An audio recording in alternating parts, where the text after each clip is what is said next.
Welcome to Peace is a Choice, the podcast where we explore how conscious awareness can help us cultivate inner peace and transform our lives. I'm Natasha Wallace, and in each episode, we'll hear from guests about their personal journeys, the challenges they've faced, and how they've found greater levels of peace in their lives and positively impacted the lives of others.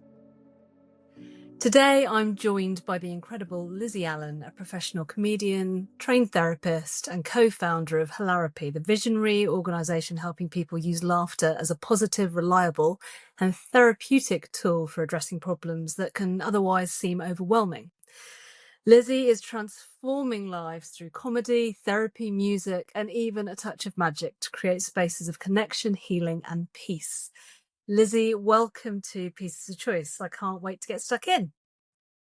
Hello, thank you for having me. Well, I mean, it's an absolute pleasure. And the reason that we connected was because you're a prolific poster. So I'm an Instagram addict for my sins. So you popped up on one of my reels one day and you were talking about uplifting humanity, which, spoke to me. Since then I have watched lots of your reels and have found you to be probably one of the most honest and authentic creators that I follow. And even recently you've been talking about the fact that you're being so authentic and you've lost some followers, which I thought was quite interesting. Talk to me a little bit about you and what has led to you to being, I guess, such a conveyor of truth when it comes to social media. I don't even know how to answer that question. My mum's an oversharer. So I think I just grew up around a lot of truth, maybe too much truth. Maybe, my mum went through quite a tumultuous childhood. And I think a lot of people did of that era because of the Second World War. Their parents were coming back traumatized, and my grandpa was very traumatized, and he became an alcoholic, drug addict, schizophrenic, and he was a practicing doctor. So as a child, my mum was always in crisis. She always seemed to be in emotional crisis, and she would just overshare. Like, we would just hear everything about what it was like for her growing up. And then she became a social worker, and she was like the wounded healer. And I think we're familiar with that. We try to fix outside of ourselves what we have struggled with internally. And the journey, I think, is to come back to self and do the work within so that we don't go outwards. But I think that's the reason why is I watched my mum go through the process of healing and trying to work through her trauma and loss as a teenager and a young adult. And that was an inspiration. So it wasn't ever shameful to say, so mentally ill in our family. My dad was an alcoholic and drug addict and gambling addict. My mum left my dad. My dad was in recovery. So he was really open about, he was always trying to make amends. So they were both quite chaotic, and I grew up in that, but there was an honesty about it. There was no, we're going to hide this from the rest of the world. We're going to pretend we're perfect. My mum was just telling anyone who would listen. So, if you transfer that into what I'm doing now, I'm basically being my mum, and I'm telling anyone who will listen, right, what's going on. But I suppose that's one of my gifts, is that I'm a communicator. And the comedy aspect is, we're British, so we know that we have been diffusing tension collectively with humor for a really long time. Yeah. And I wanted to find the intersection between comedy and healing, because I couldn't just do comedy if I was unwell. And I was unwell for a long time. I went through my own addiction journey and my own mental health journey. So Yeah. in a nutshell. That's why I overshare on Instagram. But it's not really oversharing. It's just, I'm just saying what's going on. Yeah, well, it's funny you should say that because I was listening to you on one of your reels talking about oversharing the other day, and I thought, is it oversharing? Because I think there's such an incredible power in telling the truth, and often in society we don't really feel like we can. And if you look at, the emotions that bring high vibration in comparison to the emotions that bring low vibration, I believe that authenticity is a very high vibration emotion. So the way that your being is healing because you're authentic. What does it give to you to be able to tell the truth? I make a lot of friends. People feel comfortable around me and then they show up. So automatically, I give permission. I don't give permission, but the way that I show up naturally gives permission to other people to relax a little bit and just show up wherever they're at. And that creates connection, like deep connection. And so I make friends easily and I move through the world easily because of it. And also I don't care, like people can't use my stuff against me if I've already told them. It's like, ha, I found out you were in a psych ward 25 years ago. It's like, ha, yeah, but I told you, remember? Brilliant. What do you think it leads to, though? Because I think sometimes it feels uncomfortable, right? That's the sense I get, that sometimes you think, oh, have I said too much? Do you think that's fair? Yeah, I think when other people are involved, for sure. Like I'm going through, I've broken up with somebody a month ago, or our paths have parted, right? And I have been talking about that a little bit, but not talking about them personally. It's more about what it's like to go through the grief of, because it's not just the loss of the person. It then becomes all the grief. It's the patterns that have been showing up in my lifetime. And then it's all the grief to do with not being able to save my mum, and then seeing these patterns that have shown up in my relationship. And then I'm sharing that. And then I'm going, oh, is that too much? Because what if it upsets them or their friends or maybe they think I'm trying to generate content, that kind of thing. So that's more of what I worry about. Is this harming somebody else?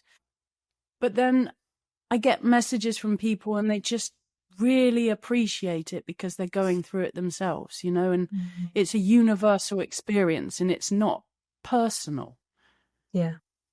It's not personal, right? It's all of us. We all have to go through this stuff. So why do you think we hide so much then? Well, I think we're just living in this ridiculous, homogenized construction, and we're being programmed. We're programmed. We're kind of part of this capitalist machine, which is very destructive. Like it has none of the divine feminine in it. So it's like off the charts masculine, not divine masculine, right? But the imbalance, right, is just ridiculous. So people hide because we've been conditioned, we've been pressed and told as children, don't talk, respect your elders, respect anyone, follow the bells, all of that stuff. So coming out of that and kind of risking rejection, risking people pointing at you and saying, you're wrong and bad and you don't belong here. That's kind of why people hide, I think. I think if you're willing to let go of what no longer serves you, which is a painful process, you're going to be able to receive what you actually can vision for yourself and what you actually feel internally. Maybe. Well, and do you think big questions, right? Big questions. Well, this is why you're here. You're the person that talks about the big questions. And you think that being open and honest and being authentic is part of that process of healing and sort of releasing? Yes, because Yeah. if you're hiding, you're strategizing in relationship. When we grow up, we shave parts of ourselves off to fit in, right? Mm. You know, we try behavior A with our parents, it doesn't work. We try behavior B, and we get our needs met. And whatever that is for you, whatever your family requires from you for you to fit in, Yeah. we then end up going, oh, well, that part of me is unacceptable. I'm just going to get rid of that. And I'm only going to show up as shiny and helpful and whatever it is that gets your needs met. And then as adults, we don't check in and go, well, hang on a minute. That is actually, I've just got rid of all of my, passion and all of my, I've thrown the baby out with the bathwater. So then we just strategize in relationship. Like if I'm going to show up like this, you're going to love me. And if I can't show up like that, you're not going to love me. It's interesting that you talk about childhood and that we sort of learn a series of behaviors that allow us to survive in childhood, and then we don't realize as an adult we're still using those behaviors. I often say when I'm coaching people that we spend our lives trying to find our way back to our authentic self, which is the self that we sort of came out of the womb as, and when you're young, before you have all of these experiences and end up putting all of this cladding on you to be the person that you feel that you need to be for the adults, you're actually free. And, if you're lucky enough, you have a sense of self and you're authentic, and then you start adapting to be something that everybody else wants. And then often you spend your life trying to figure out who you really are so that you can get back to some sense of peace, which has certainly been my journey. Now, you did a TED Talk that has had thousands and thousands of people watch it. It was very popular. And you talked about comedy as part of that. You talked about transforming your shame into comedy. Can you tell us a little bit more about that? Yeah. So I grew up watching French and Saunders and just decided at about the age of 10, that's the job for me. That's the job I want. That looks perfect.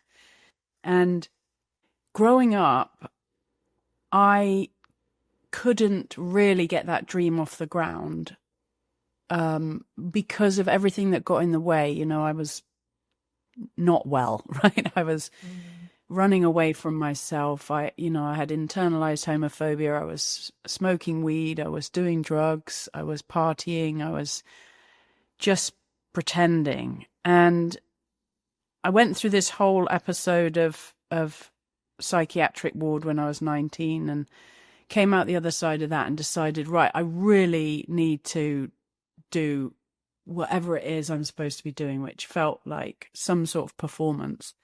And so I started doing that at around 22, probably is when I first did stand up. And I did a little course and then hosted a show and stuff.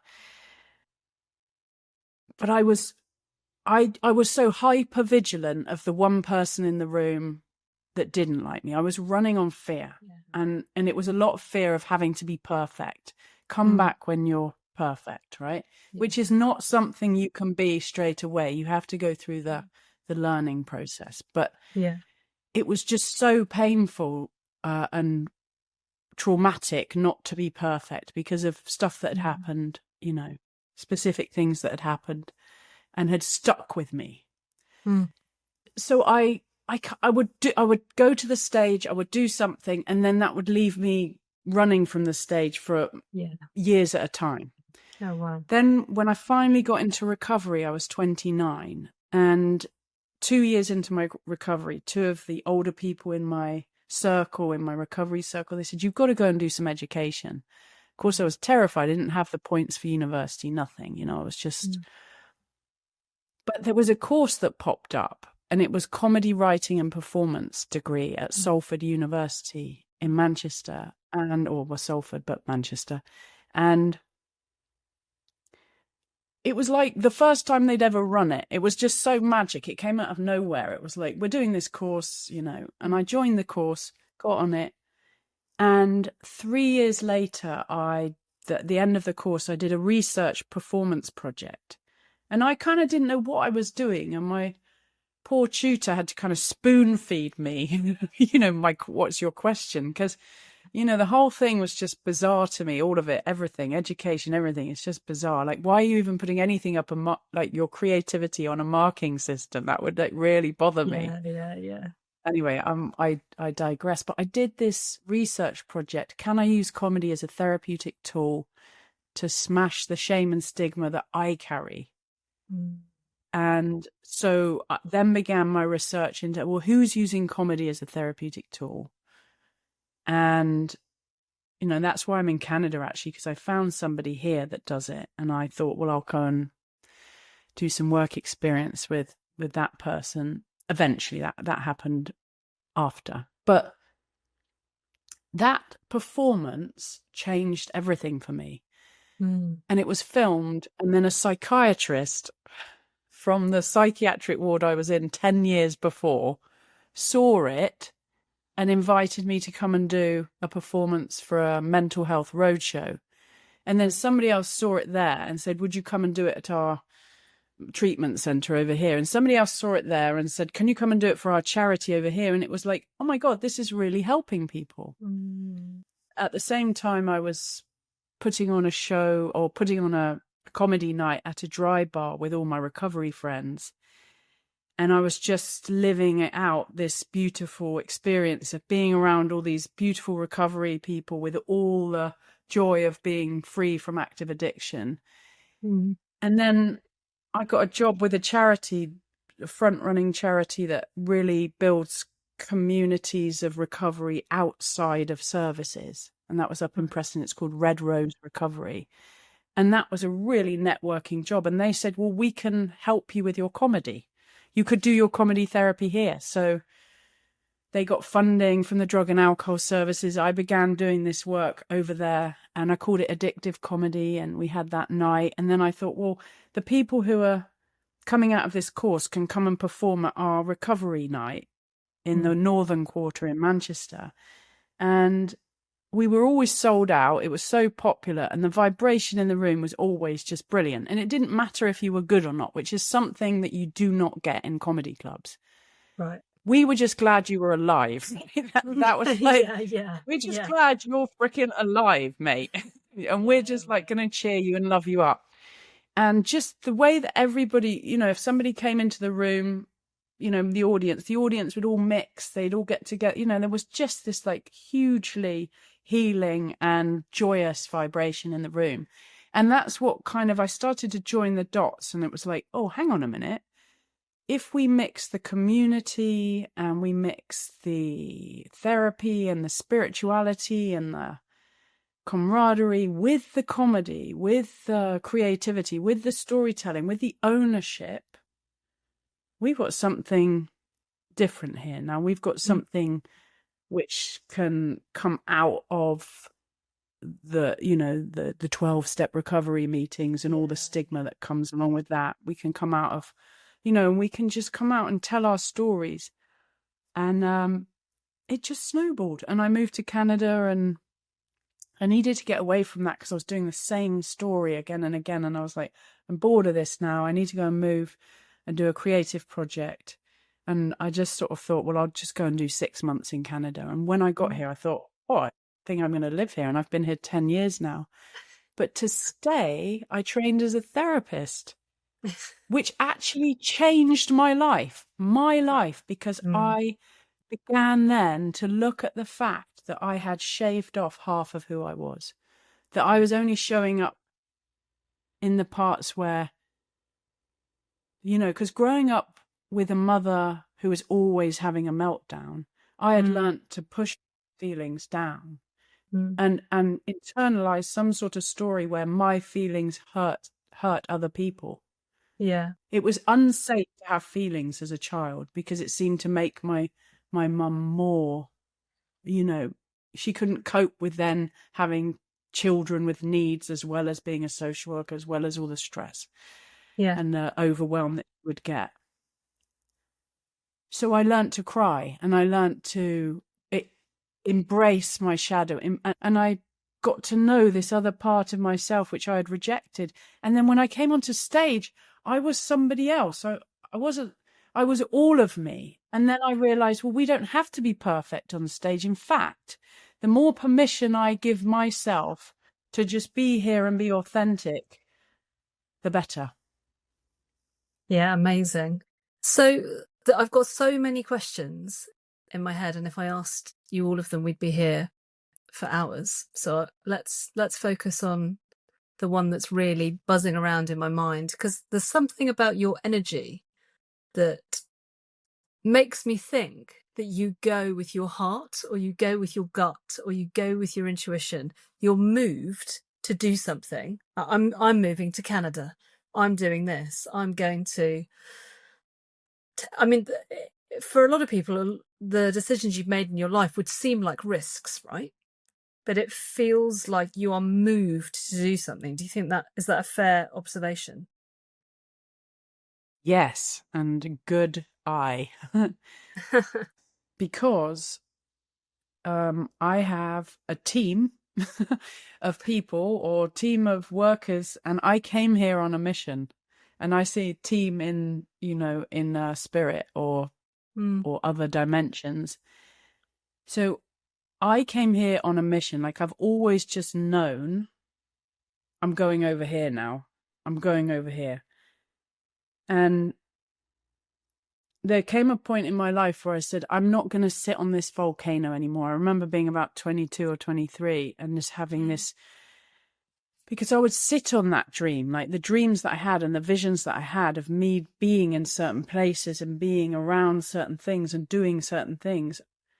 They did seem crazy, and people would look at me like, yeah, you're crazy.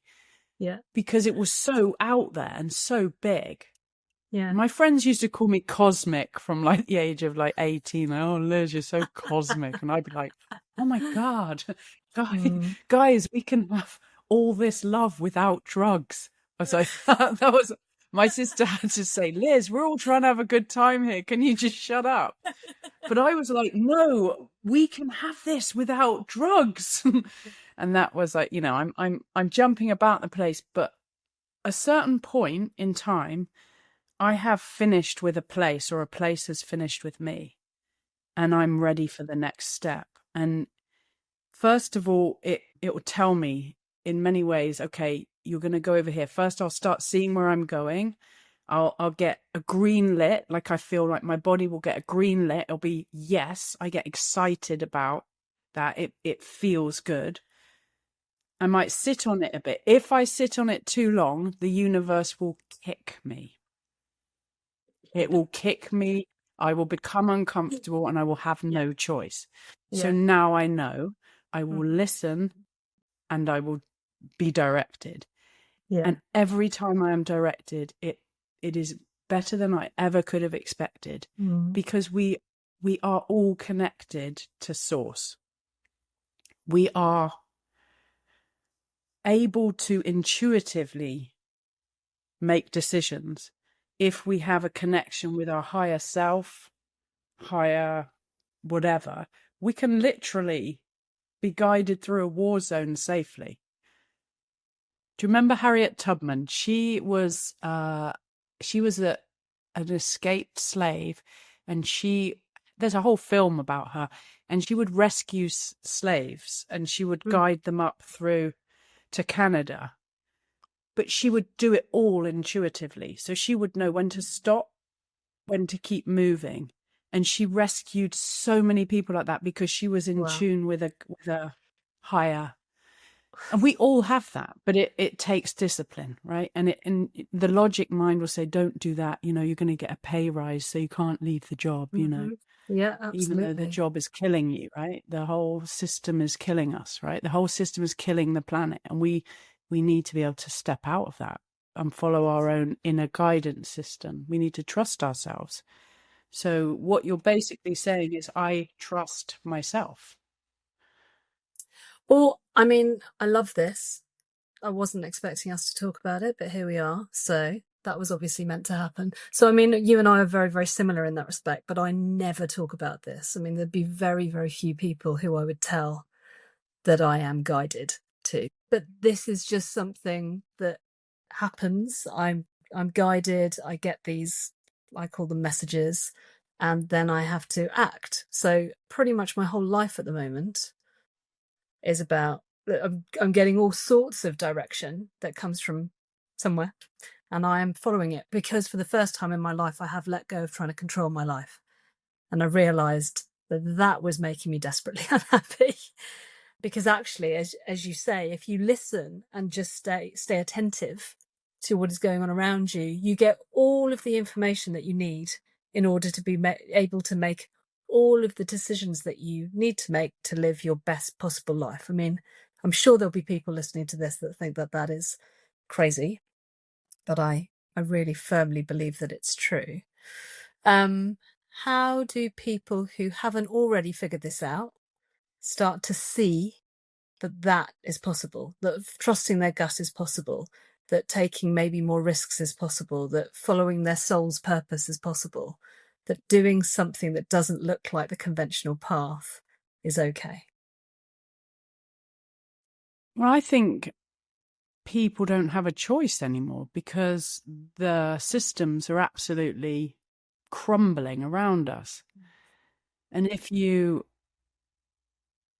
can recognize that all the upsets, all the discord, all the seeming endings, or, hard times, or whatever it is that you might look through the lens of, just recognize that those things are directing you into something bigger, better, stronger, more vital. And it's okay to get outside of the box. And I think most people are just not going to have a choice. I think there's, whether people are going to want to really hear this or not, those who can hear it, can hear it. Those who can't. And it doesn't matter, right? But it doesn't mean we shouldn't speak it. Yeah. Speak it, okay? Don't underestimate people, because lots of people do understand it and lots of people don't. But they won't. They'll just switch off, and it doesn't matter anyway. So the world is splitting into two, okay? And one side of the are going to slip down into the abyss, and they are the ones that are being controlled and happy to be controlled and giving all their power away to, the powers that be. And then there's another side where people are going, well, hang on a minute, I'm as switched on, wide awake as the trees and the flowers and the birds and the squirrels, and they're all doing their own thing. They're all living the present moment. Yeah. And we're being asked to step into that. So when I'm present and I'm living in the present moment, I can meet every single thing. And reality then doesn't just become a construct in my mind. It isn't just the things I see on the news that tell me what the world is, that the world is at war and burning. And well, no, it's not. When I step outside, my world is not, well, it is burning around here. We've got smoke coming in from a forest nearby, forest fires and stuff. But ultimately, we're looking at a choice. And the choice is, are you going to wake up and, take responsibility for your own energetic contribution to the whole, whether that be, yeah, I mean, that we're slightly sort of veering into it, but it's about taking responsibility for your energetic contribution to the whole. And people think it's going to be so much better if okay, there's a war over there and I don't agree with the war, so I'm going to be really self-righteous and bang on about how much this war shouldn't be happening. Of course the war shouldn't be happening. But you being at war with the war is the war. So you are the war. You are carrying the war in your energy. And I think it's a process that we need to go through. Like, we all have to go through this process of like, I can't live in this world. And so that's kind of like a process. You can't just get rid of it. But once you get through it, you need to understand that your energy is important, and what you're adding your energy to is important. Yeah. Yeah, absolutely. I mean, I often talk to the kids about keep the vibration high. So if they go into sort of a sense of complaining about things or complaining about people or, making observations that just don't feel particularly productive, I now say, come on, guys, let's keep the vibration high, because I firmly believe that we all have a role to play in keeping the vibration of the planet high. You talk about uplifting society, and we can all make a positive difference, can't we? But I think the way that our siloed, separate, distracted world has evolved means that we're often rooted in this: I need to protect myself, I need to survive, what about me, what does this mean for me, how do I make sure that I don't look bad in this situation, how do I make sure that I look better in this situation? And when you can throw off the shackles of all of that thinking and think, well, what can I do to uplift humanity? What can I do to help people every day? What's my positive affirmation for the day? What am I happy about? What am I grateful for? You lift all of your energy, don't you? And if you can stay in the moment whilst doing that, what you said about presence is so important. When we drift into what could happen or what did happen, which is just all rooted in fear often, we just stay absolutely present in the moment and think about what we're here to achieve and what difference we can make and how we can make things better, both for ourselves and others, because it isn't about being totally selfless, because we need to feel good to do good work. Going back to your point about you needed to get yourself well in order to do your work. Everything is uplifted, and then all of those fears and the fact that we're losing hope as a humanity because we see all the atrocities around us and it seems like everything is tragic, doesn't it? You become part of the solution. It's action. It's action. Like every morning it's getting up and it's aligning your mind and your heart and your spirit with your higher self. Like your higher self is the part of you that's eternal and connected and untouched by anything that happens on earth. And I think if we remember that none of us are getting out of this alive, right? You don't get out of this world alive. And all we do is live in fear collectively, where it's a collective vibration of fear. And if you recognize that the fear itself is the enemy, not the cause of the fear, that the fear itself is blocking you off from your essential self, from your higher self, because fear is a construct in your own mind, so it's the small self that becomes afraid. If you were living with your higher self and in connection with your higher self and guided by your higher self, which is one with all things, there is absolutely no need to be afraid, because you remember that this is the dream. We are here playing around in this illusion of separateness. You've got your body, I've got mine, but essentially the same energy is animating all forms. So if you remember that, you remember you're actually just playing out your own drama. And as soon as you realize that you're playing out your own drama, then you get to choose again. Absolutely. Drops It's the mic interesting. and leaves. Yeah, no, I know. Do you need to walk away now? Is that's No, I don't.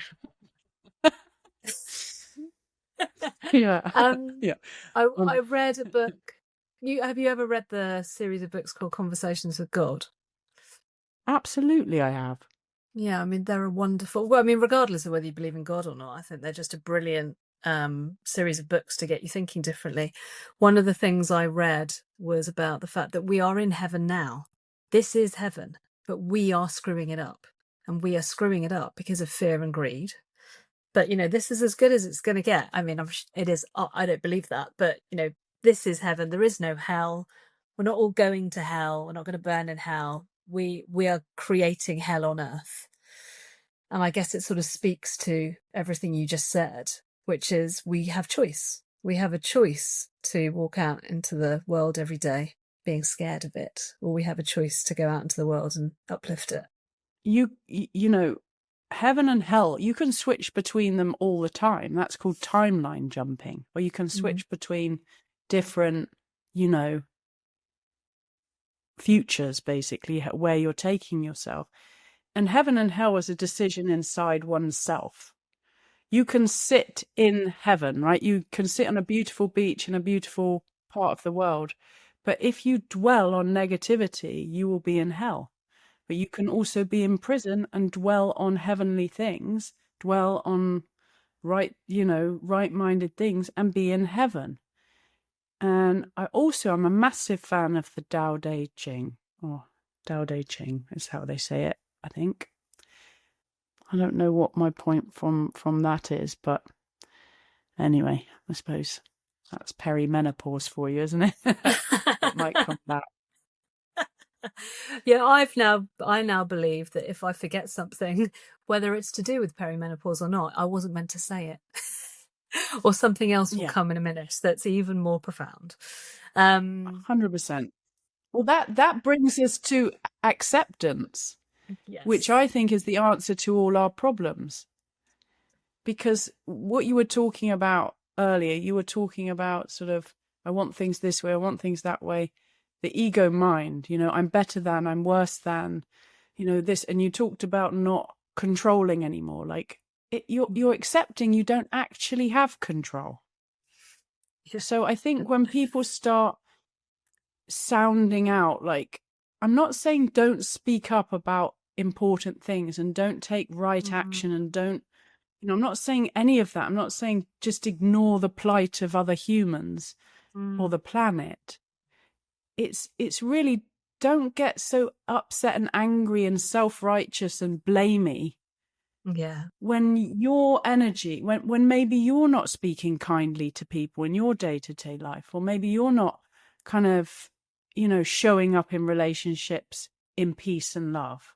Like, who are you to sort of point the finger and say other people shouldn't be fighting, but here I am, fighting myself, fighting the world, fighting everything. It's like, this is interesting because I did make a reel that people kind of thought, well, like, I'm going to tell you what, you're wrong. You should be doing this, this, and this. And it's like, and I said something about, love vibration, love energy. If we get into that space, we're going to create big shifts on this planet collectively, if we can do that.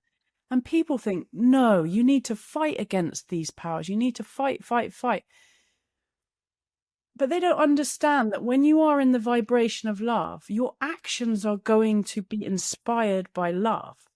And the things that you do are in love. It's not just an empty, it's not just saying, oh yeah, be in love, man, peace, and take acid and sit on a bus. Do you know what I mean? It's like, no. When I'm committed to a higher vibration, then the work that I do and the way that I show up in the world and whatever connections I have with other people are going to be cooperative, and they are going to be peaceful, and they are going to inspire others to do the same. And what do we need? It's cooperation. We need to work together. We need all of these things. And it doesn't come from control. It doesn't come from, berating people into, your way of thinking. Yeah, I mean, love is ultimately the highest power. I couldn't agree any more with you. I was at the theatre with somebody recently, and we were at this incredibly emotive show, which I just wanted to cry the whole way through. But I noticed how separate everybody was. And bearing in mind, we are British, so we were being our most British selves. But everybody was sitting very separate to each other. Nobody was touching, and I felt like I was the only one who was sort of sobbing my heart out in this theatre. And I thought, why is nobody touching each other? Why is nobody holding each other?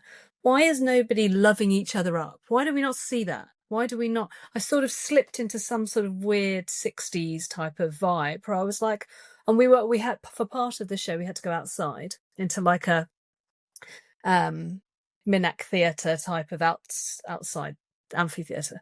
So the sun was shining. It was a beautiful day. The show we were seeing was incredible. The actors were incredible. I was so moved. And for some reason, I was stood around thinking, why aren't people holding each other and loving each other? I don't know why that was the thought. You will no doubt have similar experiences to me where you'll have some sort of download of something you haven't considered before, and then all of a sudden you think, wow, yeah, why are people not doing that?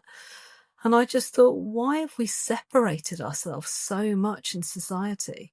Because actually, if we just loved, if that was the thing we brought every day, everything would be okay. Everything would be okay. I mean, that's what I believe anyway.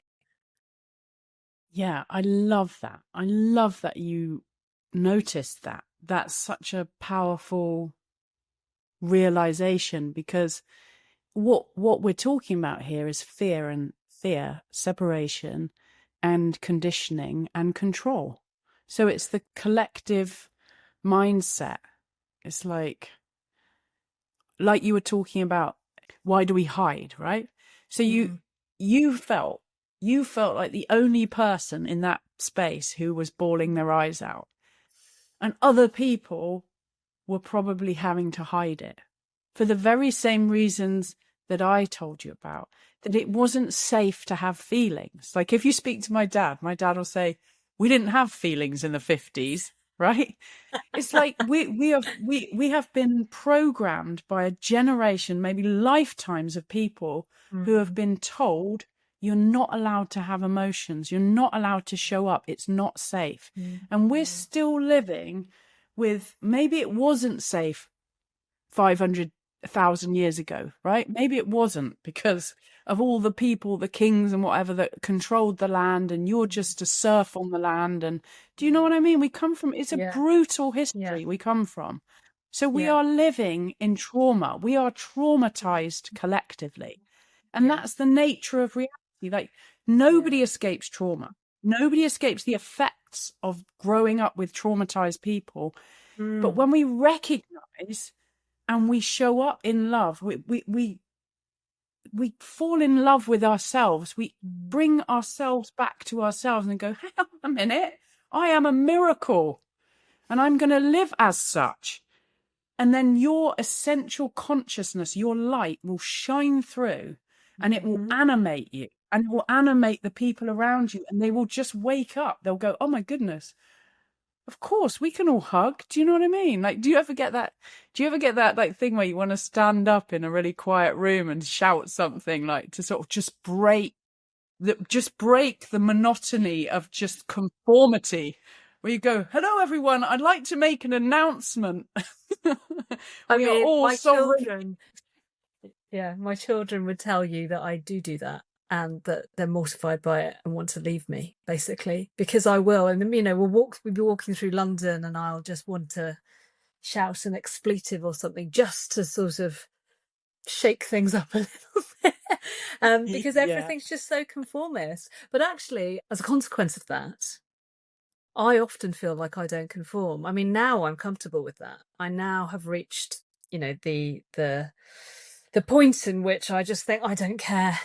I'm trying to do my best in life. I try and keep the vibration high. I try and be a good person. I try to bring kindness. I try to bring love.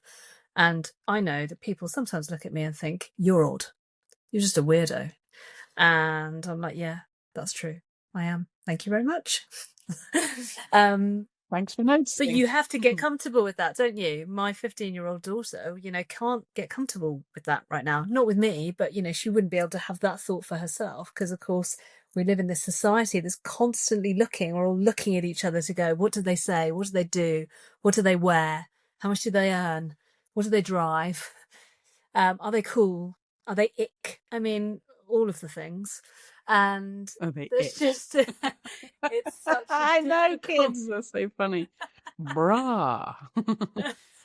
Yeah, well, exactly. And I just think that's such a difficult, I think that the younger generation have got their work cut out for them, because it's so hard. Everybody's looking at each other, assessing their levels of cool or slay or whatever it is. My kids will kill me for saying that on the podcast. It's hard, isn't it? What do you think you've learned from your journey as somebody who is still, young and cool, I would argue, that you could share with the new generation that are coming through that will help them on their path? Well, I think I would speak to our generation and, and the adults in the room, and just keep doing the things that your children get, like embarrassed about, because the young teenagers, they are so uncool, and they think they're the coolest thing since sliced bread. They think they're so cool, but they couldn't be anything less cool than a young teenager. Like, Oh no. so they go around, but they go around judging, don't they? They're the most judgmental, because they are learning for the first time. And I remember this being like going from this child into a teenager, and the morph was basically, the thing that happens is when you're a child, you can't see yourself. You don't look at yourself. You don't think about yourself. And then suddenly, when you're a teenager, you get another voice that comes in and says, this is what people think of you. This is what people think of you. This is what people think. So they start going, well, this is what I think of you. This is what I think of you. This is what I think of you. And ultimately, it's the beginning of that judgy ego voice. So when you just own it, you just own who you are, and you're a whole human, and you can let them have their experience of being embarrassed. That's their choice. Yeah. But when they get a bit older, they're going to go, actually, that is what's cool. Yeah. Because what is cool is being unique, yourself, authentic, different, because we are all original. We all express the life force in a different way, but they are programmed, and it's in their DNA. Like, think about it. This is, they're not just carrying it from this lifetime. They're carrying it from your generation, the ones above, the ones above, the ones above, and the collective. So it's all hammering down on them. So all you have to do, or any of us have to do, is hold that vibration of, I own who I am, and I love who I am, and I appreciate your feedback, but I don't agree. The end, right? Then when they're old enough, they go, oh no, I actually think that's cool. So I can embody that instead. So it's not really about trying to change them. It's just keep doing me. Yeah, be your absolute most authentic self. And because that's cool. And they don't know that. They don't know that because they're still trying, right? Yeah, well, exactly.